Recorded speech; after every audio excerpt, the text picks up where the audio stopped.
Mac 11. They also made a Mac 10. They were developed by the United States. The constructor was Gordon B. Ingram. Models 10 and 11 differ only in the type of cartridge that are used.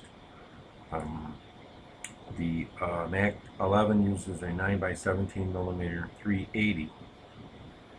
And this model has a smaller dimensions and weight.